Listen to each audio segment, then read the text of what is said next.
Welcome to the Pearl Planning Investment Update and Economic Outlook video for spring of 2025. I'm Melissa Joy. I'll be the host of today's video, and I'm also the founder of Pearl Planning. I'm a certified financial planner, and I feel like I've lived through a lot of historic times, and April 2025 is certainly one of those. We've had probably a year's worth of market life in just 30 days. And so I think it's a great time to talk about what's happening and where we may go from here and how to react as an investor and how to make the best financial decisions in a volatile environment. So without further ado, why don't we get started? I think the first place to talk is where we're going to go. And I just want to focus on three things, I should say, today. First is the economic lessons that you need to have and know for 2025. Second is how the market has reacted, especially to tariffs, and then also some uncertainty when it comes to the Federal Reserve and its relationship with the executive branch. And third, and most importantly, is how should you as an investor and a person who's a financial decision maker behave in volatile and uncertain times like we have today in 2025. So when we look at what's going on in the market, the first thing I see is digging up a lot of old economic lessons and applying them to modern life. And when we get started with that, first of all, we have a really concerted effort in the federal government to reduce costs. This is something that President Trump campaigned on in the 2024 campaign, and starting with Doge and the kind of Doge effect, there was an intent to save up to $2 trillion when it came to reductions in federal cost and spending costs. There was a lot of skepticism going in because even if you cut a huge swath of the federal government spend that is discretionary, there are so many things built into what's called entitlements, which you and I know as your Medicare, Social Security, as well as Medicaid and defense spending. And so it's very difficult to make a dent in government spending without making major changes to these types of programs. That said, though, coming into the beginning of the administration, the goal had shifted somewhat, but was stated to be around $1 trillion. Into this month, we're not seeing that savings just yet. There's a lot of factors going on. There's a lot of litigation in terms of the types of changes that are being suggested or attempts to bring through. There's also cost to cut staff. If you agree to pay people for a considerable period of time as severance, then those costs don't go away. Just as a point of reference, if you were to slash the entire workforce of the federal government, that would only represent about 6% of federal spending in general. And we need a lot of those people to continue to work. But I reference and use Doge to begin with, first of all, to talk about uncertainty that spiked even before tariffs, and also to talk about one of the great hopes of many economists, those who have concerns about debt and deficits, that this type of spending change might reflect something similar to the Reagan era, where there were reductions in costs and major changes to the federal government that coincided with the advent of a bull market and the end of a very costly inflationary era. We have a different set of facts today. Back then, interest rates were sky high, and today they're relatively low by long-term standards. But as Doge has come into play, first of all, we have in terms of like kind of reporting on those costs, we're only at about 150 billion. And unfortunately, other factors, including concerns about tariffs that have translated into interest rate changes, are factoring in much more, because even servicing debt and paying the interest that you owe, when you have people that have lent you money like the federal government does, or governments and institutions, then servicing that debt becomes more costly, even as other costs go down in terms of the deficit. But what we've had in general is some, while we had relatively low kind of economic uncertainty, and while kind of Main Street felt the pinch from inflation, we weren't seeing as much negative reactions when it came to sentiment surveys. In this case, we're quoting University of Michigan sentiment surveys. Things really went through the roof in the last month, and we'll talk about why in a moment. So getting on to what's going on right now, in addition to concerted effort to cut government spending from the Trump regime and Elon Musk's Doge efforts, we also have a transition proposed by President Trump of collecting more income for the federal government from tariffs, which are a relatively old concept in terms of how governments collect money, and a reduction with a yet to be proposed new tax regime, which might cut taxes or at least keep taxes at the rates that they are, which coincidentally were set by President Trump during his first administration with the Tax Cuts and Jobs Act. And so we were anticipating at the beginning of April a big announcement with changes in tariffs, although the market had priced in tariffs that might be around 10%. And instead, what came through were proposals with quote unquote Liberation Day that were much, much higher in terms of tariffs. And so that resulted in a lot of bumpy roads in the markets at the beginning of this month and to start the second quarter of 2025. Markets had been trending slightly down from their highs that they had reached in February after inauguration. But then there was a huge spike in volatility with these new tariffs. I wanted to show you these two charts. They go over the same time period, but point out quite a few different kind of historical points. But I mentioned that tariffs are typically considered to be kind of older school. I mean, the Revolutionary War, you might argue, were tariffs in terms of the Stamps Act and disappointment therein. And tariffs aren't necessarily all that popular. In fact, they were heavily used about 100 years ago, but after the Great Depression, they really kind of went away in terms of the prime way to raise money from the US government. And in its place, if you'll recall, we did not have a lot of personal income taxes or a stable taxing authority like we do with the Internal Revenue Service prior to 100 years ago. So there's been big, massive changes.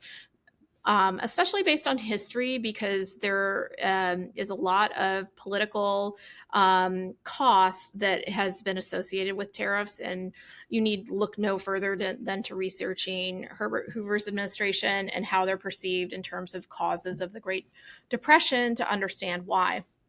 And so we've had a consistent trend over most of the last 100 years where tariffs went lower and lower. That's not to say that there haven't been tariffs utilized during Trump's first term as well as during the Biden administration.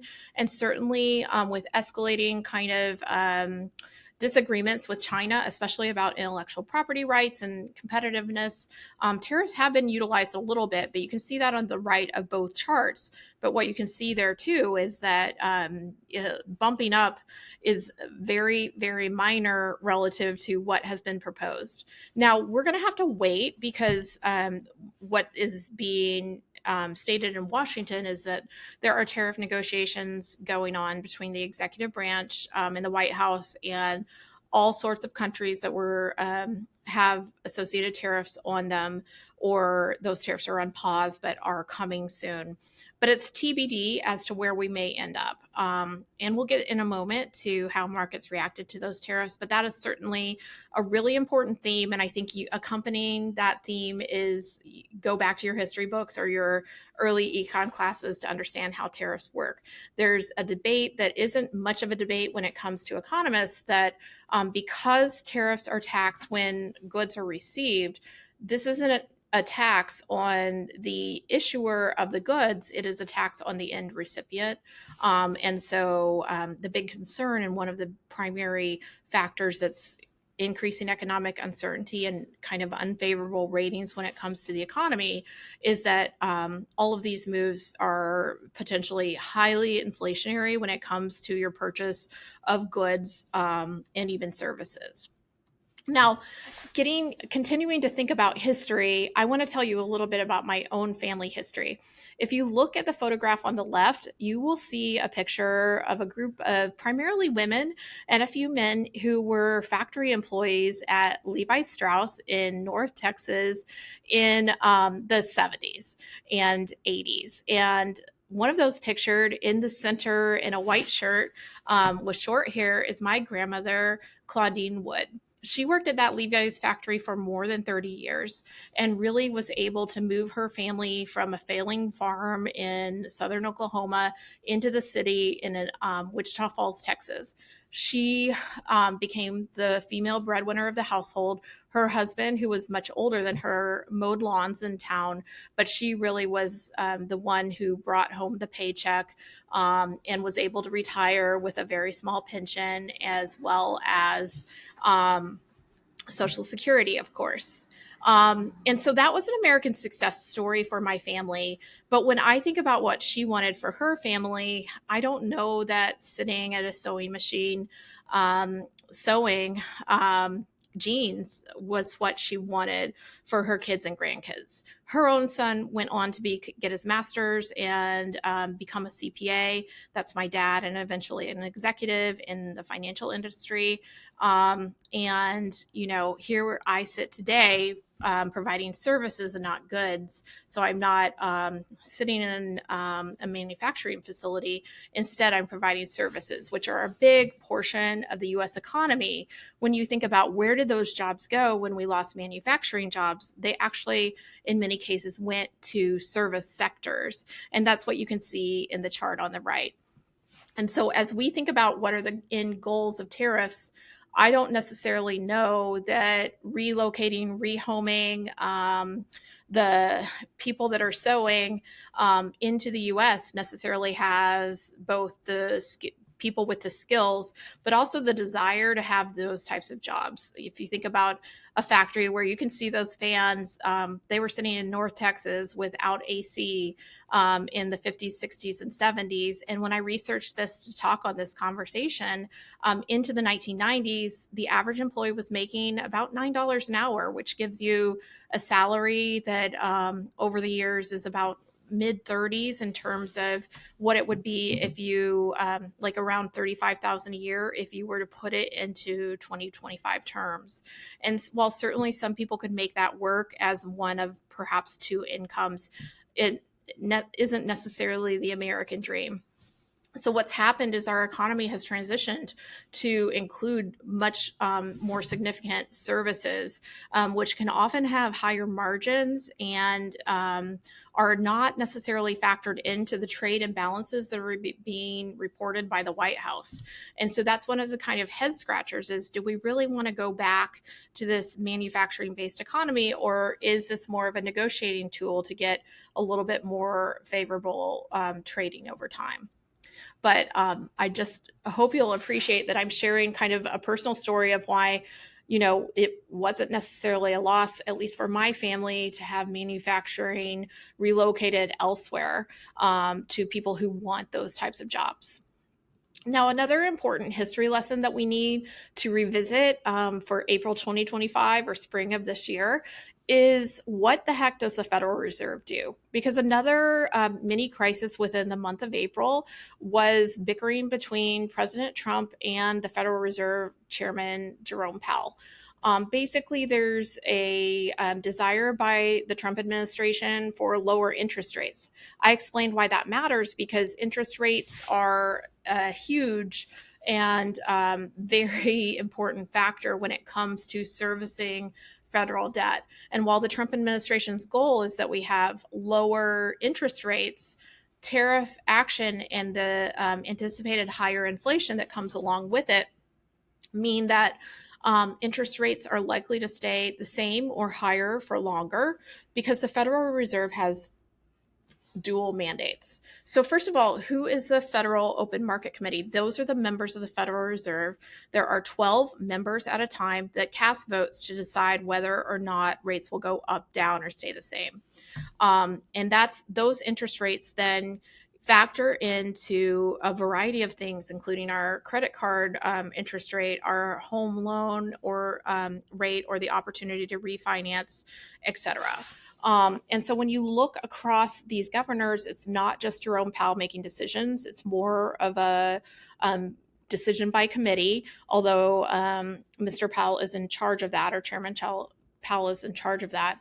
And then they have two mandates, and these can often be seen as competing interests. But the dual mandate of the Federal Reserve is to have as good of an unemployment rate as possible without going over. So you don't want an employment market without anyone available for new jobs, but keeping an unemployment rate low or lower. And then they're also looking to target low, stable inflation. And then certainly, while the unemployment rates have been staying in a decent zone, inflation has been a persistent and difficult nemesis for the Federal Reserve and the U.S. economy in general. And so these are the dual mandates. And the reason that President Trump isn't getting his wish to have lower interest rates necessarily thus far with the Federal Reserve is because of a couple things. One, a concern that if you lower interest rates with a strong economy, then you will end up with inflation. And then two, because tariffs are being proposed and those are going to increase costs here in the US. Again, that's an inflationary factor. Thus, the interest rate mechanism is less likely to be pulled, although never say never. It depends also on considerations for growth and whether, the possibilities of a recession. So, what are the actual numbers, though, when it comes to unemployment and inflation? Well, unemployment rates are around 4%. They're very close to the lows for the last 50 years. And also, in the U.S. labor market's participation rate remains persistently lower than pre-COVID. And it's uncertain whether everyone will return back to the workforce unless there are kind of detrimental economic factors occurring. But then we have inflation, which the numbers have been pretty decent more recently. But the biggest challenge is that the tariff factors haven't been weighed into most recent inflation data, and there may be kind of an add-on effect that happens over time. And so when you look at those relatively decent numbers, kind of in the 2.5% zone, the big question is how much of tariffs are factored in. Almost none at all. And then what will happen when tariffs and pricing changes? You have both the automatic kind of adds when you think about the things at your grocery store that may have been obtained from overseas, and you can't just go and put down a crop for something that doesn't grow easily here in the US or comes off of trees that don't exist yet, things like that. So we'll have to wait and see when we see how much the tariffs kind of are pulled through, and thus how much inflation kind of hits the shelves and the markets, the supermarkets, and also reporting. And then we have another interesting factor going on as well. So with real estate, Zillow reported for the first time that they anticipated about a 1% cut in terms of home values over the next year. Now, those forecasts are just that, a forecast. There's no proof that anything will happen. There's so many factors that include, for example, what we've been talking about a lot in this video, which is where will interest rates be over time? Because those really are keeping people with low interest rates from that last great low interest rate environment in their homes for longer. And also there's just not a lot of capacity for housing in certain parts of the country. But we have this disengagement between kind of a national trend when it comes to real estate, a separation where the Midwest and the Northeast, where many of my clients reside, and I do as well in the Midwest, has a very tight market where there's not a lot of inventory. And then you've got the Southeast and West, and also Texas, Florida, for example, where there's a variety of factors, including perhaps overbuilding, changing dynamics when it comes to additional costs, including insurance or even insurability in some cases because of natural disasters. And then also these were highly desirable places during COVID and maybe not quite as desirable as things have settled down. So there's kind of a dislocation when it comes to the real estate market in terms of what to expect. And now it depends more region by region, but there's a little bit more pessimistic kind of outlooks coming from Zillow and other forecasters that we need to be aware of. Now, all things considered, though, do the prices of homes stay the same all the time, or can there be some variability and may there be time periods where things are a little more sluggish? That's certainly a possibility. But we've been quite used to, for the last 15 years, kind of a home dynamics where your bottom line and your balance sheet will be improved by the value of your home, which may be more of a question mark than it has been in the past. Okay, so let's talk about, these are the economic lessons that we needed to go over: your tariffs, your reductions in government spending, your how does the Fed work, and what's going on with real estate prices. Now let's talk about the market's reaction, because you have Liberation Day occurring at the very beginning of April, and then you had some huge swings in terms of volatility with major down days in the market, and then some huge upswings as well as more recently steady positive returns. What I'm going to tell you is that in volatile environments, things don't always settle back down right away. But here's where we are year to date. And I took these numbers through April 25th, which was the most recent date I had full data on when recording this webinar on the 28th. So you have a new trend, at least for this year, relative to what's happened for most of the last decade, where international is leading the way. And that green line is the MSCI EFA, which is the most commonly used index to measure international market returns outside of the US. Really interesting, up double digits. And some of this is additionally kind of magnified because of the performance of the dollar, which is much weaker after the tariffs were announced. Same goes for your purple line, which is emerging markets, holding up quite well, even though they've kind of often been sympathetic with US returns, but that is not the case today. And then you have your blue line, your green line, which is your bonds. We're going to talk about bonds in a moment, but they are actually positive year to date as well. Meanwhile, the S&P 500 going through April 25th is down about 5.5%, but it was down as much as 13% earlier this month, year to date. And so we had markets that made money for the first 6 weeks of the year and then started to deteriorate and then kind of fell off a cliff where we were at or near a bear market, and then have been bouncing around, although seemingly recovering pretty steadily over the last couple weeks.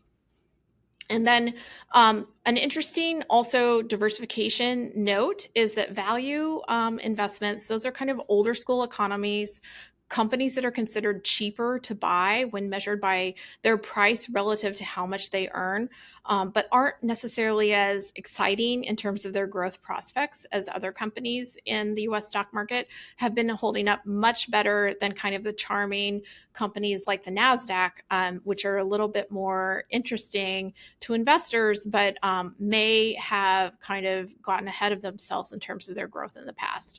So the NASDAQ and smaller companies, which maybe have a more difficult time kind of seeing their future when it comes to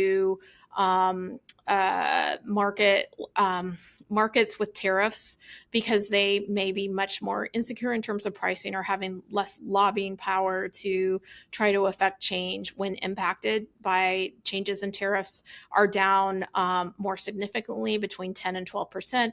But meanwhile, value companies are holding up quite well, and the S&P kind of in the middle, but not nearly as good as the rest of the world when you average it out so far this year.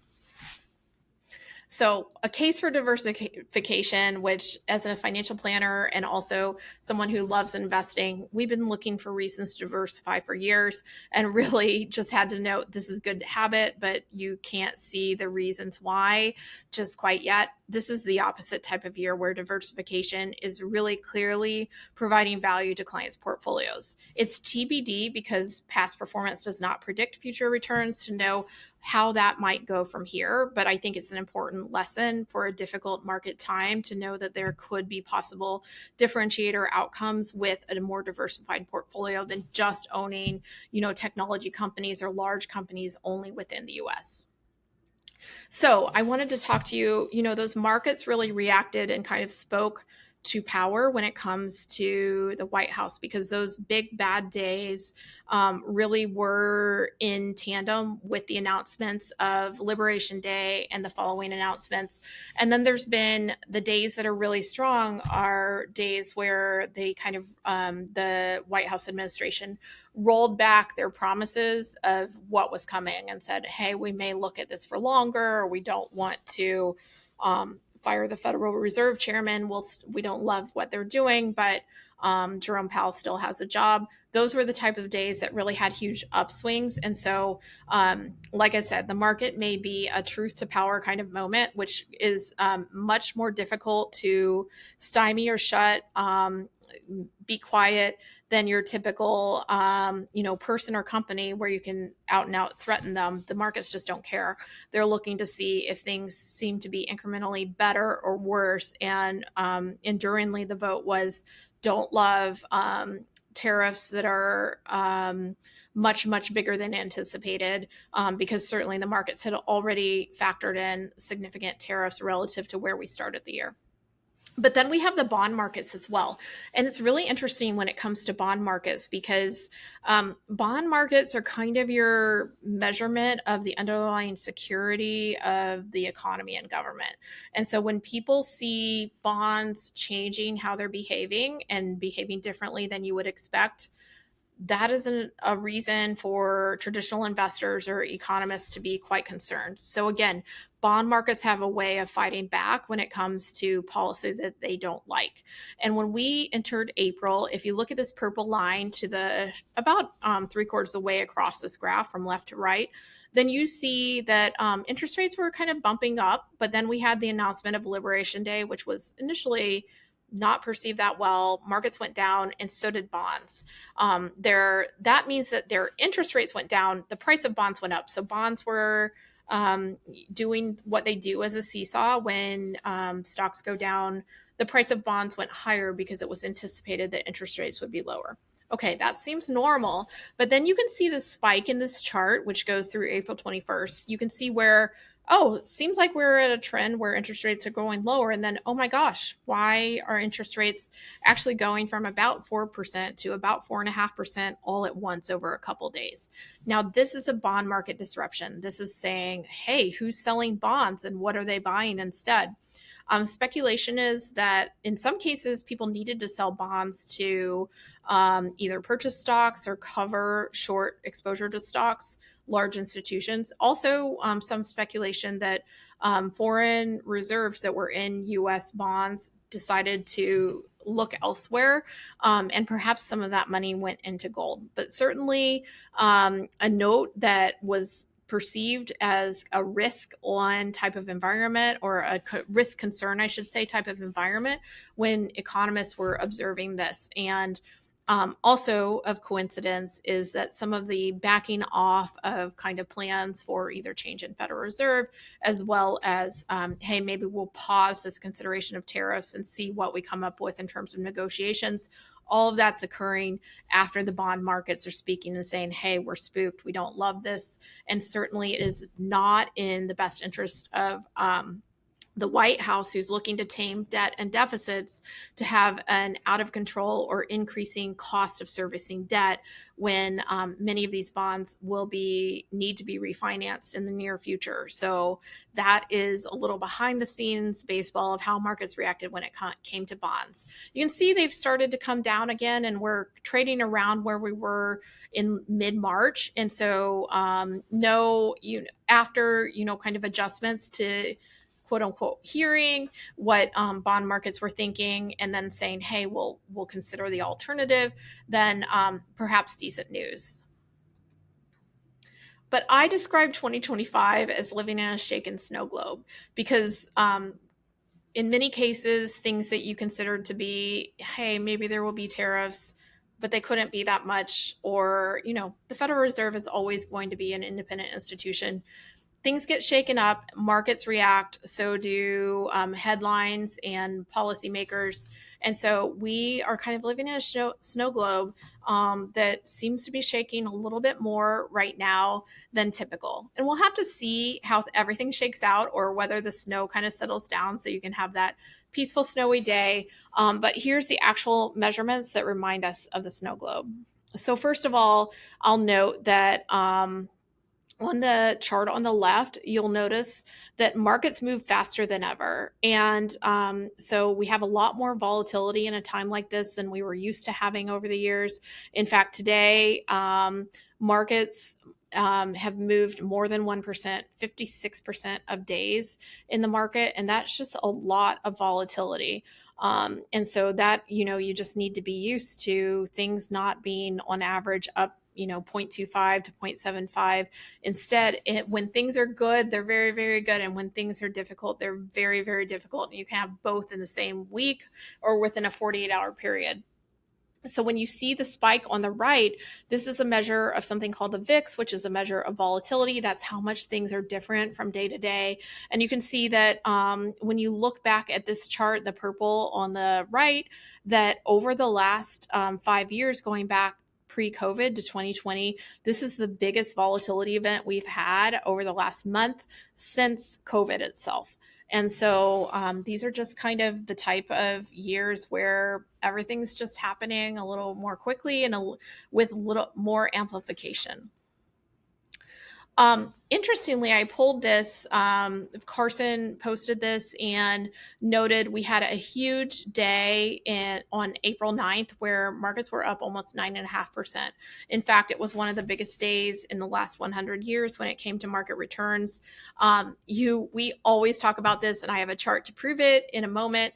If you miss those big up days, which are almost always surrounded by awful days in the market, it's really difficult to have good performance over time. It's a reminder not to change your investment strategy. But on average, when you have these really good days, which, like I said, these days are always come in context of like down days before and after. Over time, over the next 1 month, 3 months, 6 months, and 12 months, on average, markets are higher, which might seem counterintuitive because you're saying, well, these great days come during difficult times. But it's really a reminder of the endurance of the market. We don't know what will happen over the next 1, 3, 6, 9, and 12 months. We can't predict, but we do know statistically that markets tend to move higher after they have had days like this. And that might be encouraging to think about. So I know when you have crazy times in markets, things are more volatile, you see your accounts going up and down, one of the first things you think is, I need to take action. This is hardwired into our brains because our ancestors grew up with threats much bigger than perhaps we face on a day-to-day basis, thinking thousands of years ago. And so we were hardwired to get a sense for risk and concern and take action to protect ourselves, cover up, lock the doors, get safe. And so what do we do now in a market like this? Well, here's some ideas.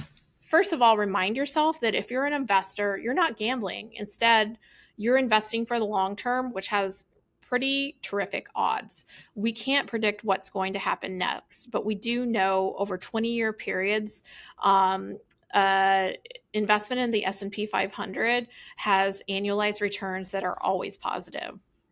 Even over 15-year periods, again, always positive. And you really need to go down to a brief moment in time over 10-year periods to have any sort of negative returns. And then same goes for 5-year periods. But when you walk into the casino, your odds of winning are always about halvesies, or in many cases lower. And when you become a long-term investor, those probabilities are quite different.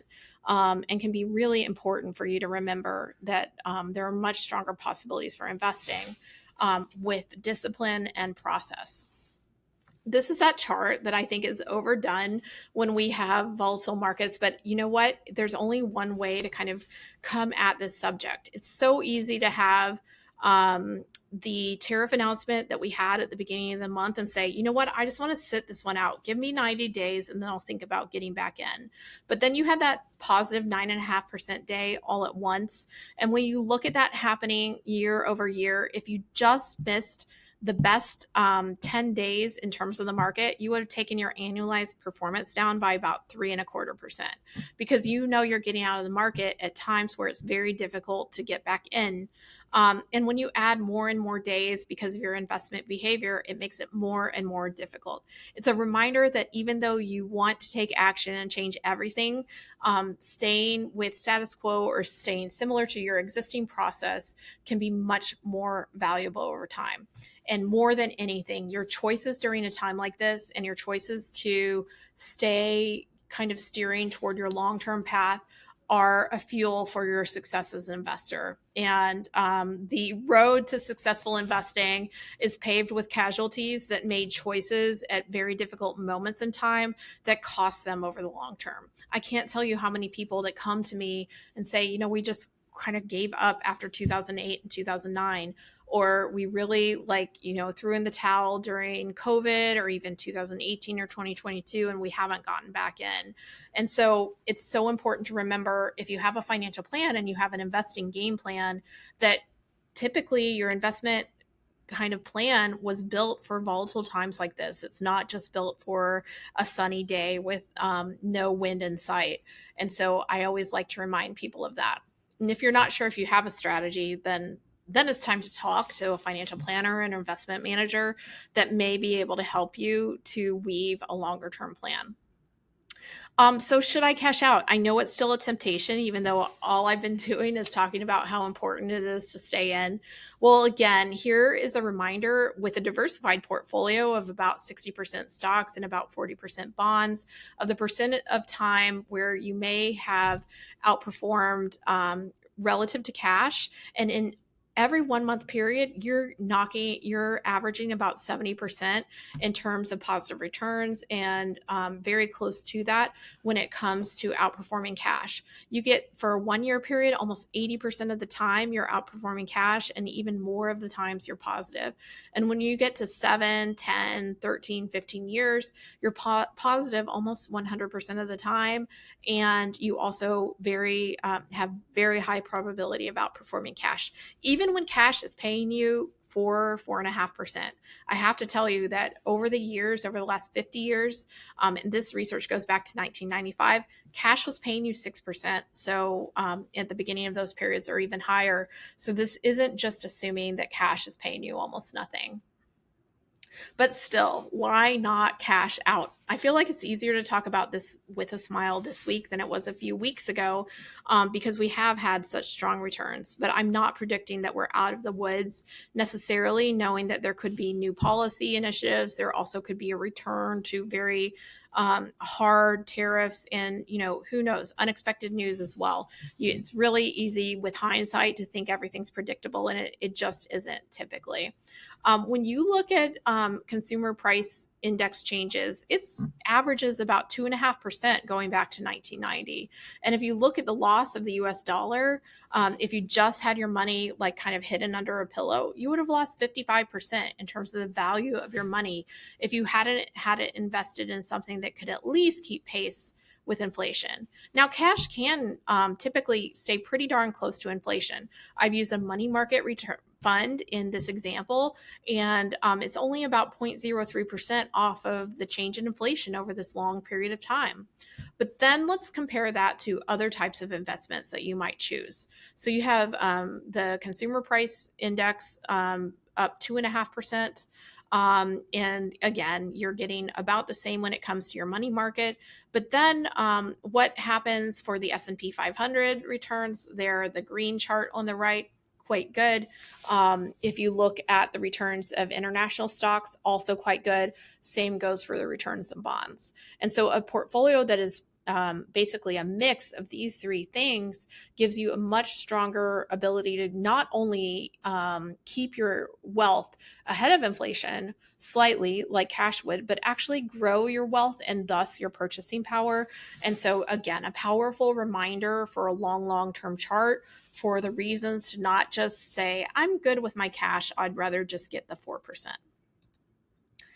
Another really important reminder, I'm not saying that we necessarily have a recession, but the events of April have increased most economists and investment companies and banks' forecast for inflation. Now, in the world of inflation, or in the world of forecast for a recession, I should say, in the world of forecasting recessions, what I can tell you is there have been 10 times as many or maybe 100 times as many recessions forecast as recessions actually happen.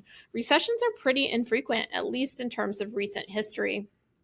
But one of the things to remember is that recessions aren't always as quick as the recession we had in March of 2020. So that recession really was measured in a quarter or two. Whereas some of the recessions that I kind of learned about recessions with in 2000 to 2002, as well as in 2008 and 2009, were more persistent and long term. So it's not always, just a bear market and maybe a bad quarter. We may have changed guidance in terms of the economy, and there may be significant structural kind of headwinds with the news that has come out of Wall Street and Main Street. That being said, when you do have recessions, which are, again, only a statistical possibility, not a 100% forecast, when you do have recessions, then markets tend to rebound much more quickly than earnings from companies rebound. So companies are forecasting constantly, saying what they're going to be making in the future. And what they're basically saying is, this is how much money we think we'll earn in any given quarter. And in the US, especially, companies really need to be transparent about what they think is coming. They can't keep any secrets, and they need to say when they think things are going to get worse. And what happens in recession is often there's a change in terms of the money changing hands, and companies have lower results. But markets tend to start improving when they can see that things aren't getting quite as bad. And then if things start to turn the corner, markets will move before you see those actual numbers or statistics in the actual economic reports and corporate reports. And so this is a reminder, this chart, of how quickly from the bottom of a recession markets recovered and gains. And again, remember that recessions and bad markets do not have the exact same kind of pattern in terms of time, and it's very difficult for you to kind of just wait until everything looks great again, because first of all, it's so much easier to be a pessimist when you focus on headlines, even though investing is often an optimist game.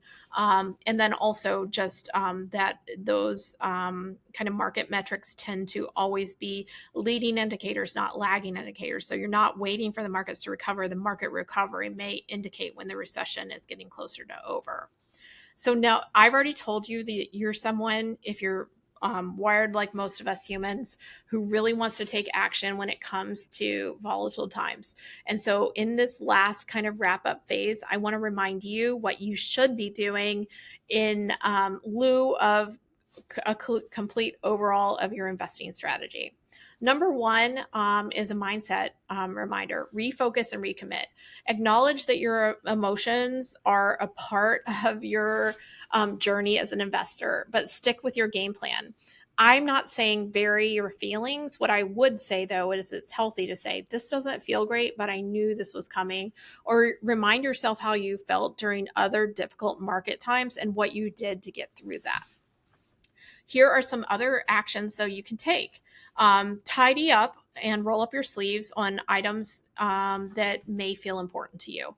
So with additional economic uncertainty and also some policies that may reduce employment certainty for certain people, some recommended scenarios or things to do include building up your emergency reserves if you've been neglecting that or had higher expenses more recently. While I don't think you should radically alter your investment process, do rebalance your investments. If you, for example, hadn't gotten around to it and kind of had your portfolios neglected because it's nice to not have to trade them all the time, it may be a good time to make sure your mix of stocks and bonds gets back to the way it should be. Review your spending and your kind of cash flows.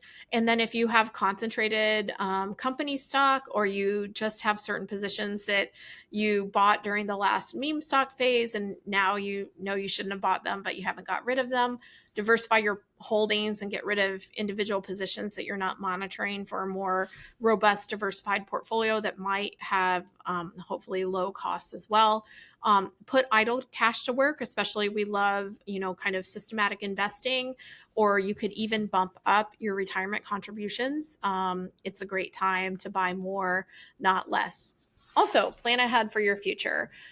You feel the risks of market volatility, but there may be some other hidden risks in your overall financial game plan that would be helpful for you to address today. And then you can feel like you're doing something effective to check off your investment list or your financial planning list. A few of those things could include updating or creating your estate plan.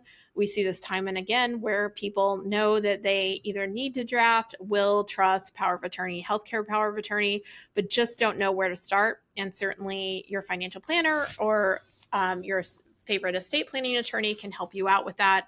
Review your insurance coverages. We see more and more people kind of choking on the cost of insurance. And so it's a great time to make sure you're adequately covered. Even though insurance is becoming more costly, especially for home and auto, we really think it's important given the increasing value of homes and property, as well as the increasing potential for disasters when it comes to storms and their impact, especially with much more valuable property on people's lots. And so that's an important thing to remember. One of the most valuable things that I see and recommend for investors is trying to control for taxes. And that can be controlled based on your investing strategy, based on where you put your money, which accounts you put money into, including your 401ks. Always be planning for your taxes. And we anticipate that there might be new tax, or is likely to be new tax legislation this year. And so be prepared to find out what's going on there. And certainly we will be a resource speaking to clients and the public at large about what's going on with proposed or approved tax policy as it rolls out this year. And then also, if you have kids that you're planning to send to college, get prepared with that college funding. This is one area where if you had kind of the college fund fully exposed to the whims of the market, but you're going to be writing a tuition check this fall, well, maybe you do need to review to see if the money should be set aside into a much more safe kind of investment. We are constantly working to provide resources for our clients, friends of the firm, and our greater community. And so here are a few examples. You can find all of these on our website at pearlplan.com.